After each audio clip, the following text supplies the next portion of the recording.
Hello mga loves! Kumusta po kayo?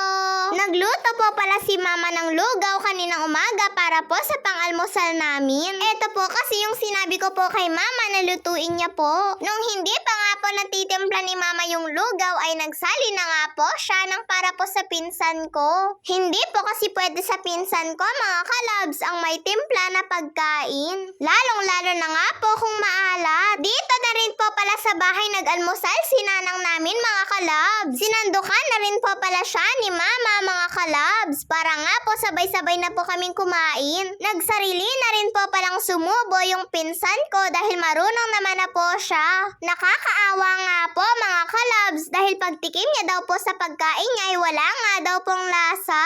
Sabi nga po ni mama ay tiisin niya lang daw po muna yung walang lasa dahil hindi pa nga pwede sa kanya. Tsaka na lang po siya kakain ng may mga lasa kapag po magaling na talaga siya.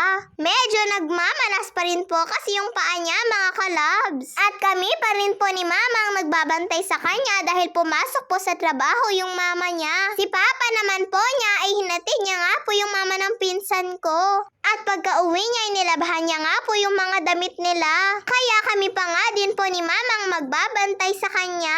Ang galing niya nga po mga kalabs dahil kahit wala nga pong lasa yung pagkain niya ay naubos niya po lahat. Masasanay at masasanay na nga lang po siyang kumain na walang lasa yung pagkain niya. Ako naman po ay nagsandok na rin po pala ako ng pagkain ko. Simple lang po pala itong lugaw ni mama mga kalabs. Wala nga po itong halong karne manok. Pero may boiled egg naman po mga kalabs. At kahit ganito nga lang po ito kasimple ay gustong gusto pa rin po namin yung lugaw ni mama. Namumugtong pa nga po itong mga mata ko dito dahil kagigising ko lang po. Hindi ko na nga din po pala natulungan si mama sa pagluluto ng lugaw. Si kuya ko na lang po palang tumulong sa kanya dahil maaga namang pong nagising si kuya. Naparami na rin po pala ako ng kain ng lugaw. Dito na lang din po pala ako sa maliit na mesa kumain. Para nga po makatabi ko din po si nanang na kumain. Tapos naman na po kasing kumain yung pinsan ko mga kalabs. Mas nauna po kasi siyang kumain kaysa sa akin. At bago nga po siya kumain ay pinalamig na rin po muna ni mama yung pagkain niya. Kaya dire-diretso nga po yung kain niya. Eto nga pong kinakain kong lugaw ay sobrang init pa po mga kalabs. Kaya medyo natatagalan nga din po ako sa pagkain ko. Sabi nga po ni mama pagkatapos ko daw pong kumain ay bantayan ko daw po muna yung pinsan ko.